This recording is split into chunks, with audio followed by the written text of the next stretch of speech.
Calling all detectives. 3 men marked for death. 2 have already died. Can the third be saved? That is the problem on this page from my casebook. The casebook of Jerry Browning, private detective. The man in my office had gray hair and gray skin to match. His name was Arnold Warwick, and his problem was simple.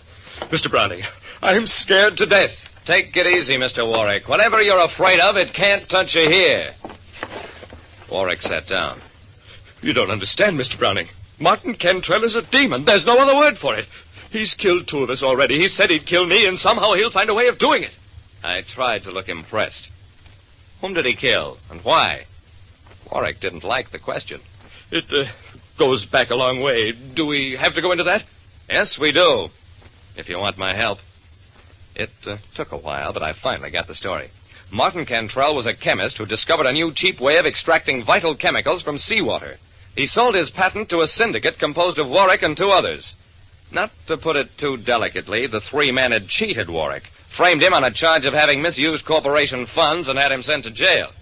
He swore he'd get even with us as soon as he was released, and he did. John Maller got the first death letter. He died 3 months later. Cantrell waited a year before sending the letter to Bruce Davies, but Bruce died of poisoning only 2 weeks later. Now it's my turn. Have you received a death letter? Warwick nodded. Cantrell waited over 3 years before sending it, but now it's here. Mr. Browning, you've got to find it. Tell him I'll make restitution, do anything, if he'll spare my life. A chemist who'd been falsely sent to jail killed 2 of the men who had framed him and sent a death threat to the third.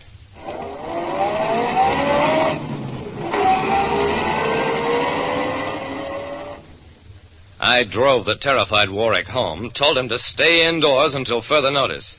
Mr. Warwick, I'd like to see that death threat letter.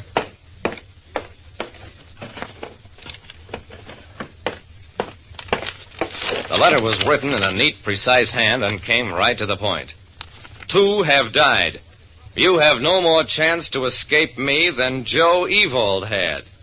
The letter was signed Cantrell in a bold hand. I turned to Warwick. Mr. Warwick, you told me the other 2 men were named Maller and Davies. What's this reference to Joe Evold? Warwick smiled nervously. I checked into that. Cantrell was always a great reader of crime news. That was his hobby. Joe Evold was a gangster, killed a policeman, was cornered and shot to death in St. Louis. I shrugged. Okay. I'll take this letter, Mr. Warwick, and try to locate Cantrell. Tell him I'll pay the money back if he'll leave me alone.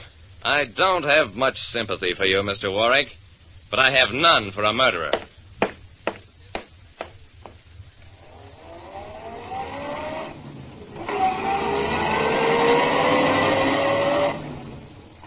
Tracing a man who's been in hiding for over 4 years isn't the world's easiest job.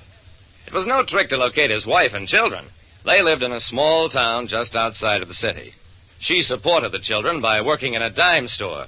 Assured me she hadn't seen her husband since he was released from prison. I believed that, since the police had her under almost constant watch since the first murder 4 years ago. It was a cold trail, and I didn't have much hope of succeeding where an entire police department had failed. Still, I tried. Did a man by the name of Martin Cantrell work here? Sure, 4 years ago, for 2 weeks. Are you another one of those cops looking for him? Yeah, I guess I am. Never mind. It happened that same night. A flash from police headquarters that Arnold Warwick was dead. Lieutenant Dawson of Homicide stopped giving instructions long enough to tell me the details. We found him in the living room, Jerry. Not a mark on him. But just look at his face. I looked and saw a face still contorted in terror. Cantrell said he'd get him. I guess he did. Warwick was right. The man must be a demon. He won't get away. I've got every road and every station blocked. Sooner or later, he'll show himself and we'll get him. Just like they got Joe Evold, eh? Dawson stared at me. I don't know what you're talking about. Does it have anything to do with this case? I don't know. I guess not.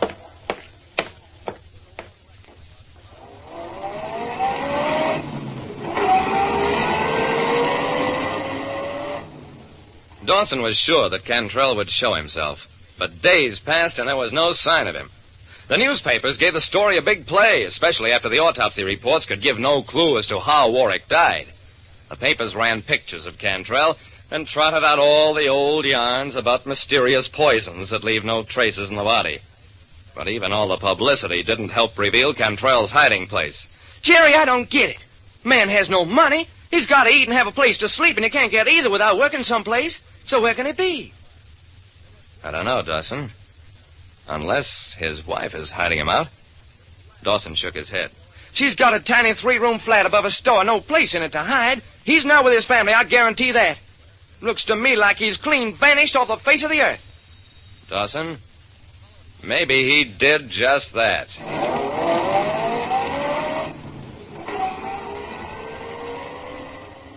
I went on back to my office, got out the letter Cantrell had sent Warwick, read it over again for maybe the 50th time. You have no more chance to escape me than Joe Ewald had. Strange comparison for a man to make. Even one who made a hobby of crime news. Why Joe Ewald? Why not any of 3 or 4 big crime stories that had made the papers in recent months? Why did Cantrell pick a name that not even a police lieutenant recognized? On a hunch, I went to the file room of the Evening Courier. I found the Joe Ewald story after a while, hidden on page 3 in the issue of August 18, 1 year ago. No wonder the name meant nothing to Dawson, but it meant a lot to me.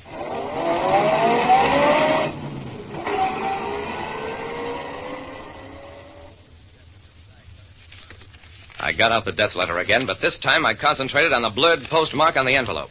I couldn't make out the city or exact date of mailing, but I could just barely see the year stamp. The letter had been mailed last year, and by one of those strange accidents that happen once in a while, had taken over a year to arrive at its destination. And I was willing to bet that it had been mailed in St. Louis shortly after the Joe Ewald story was big news down there.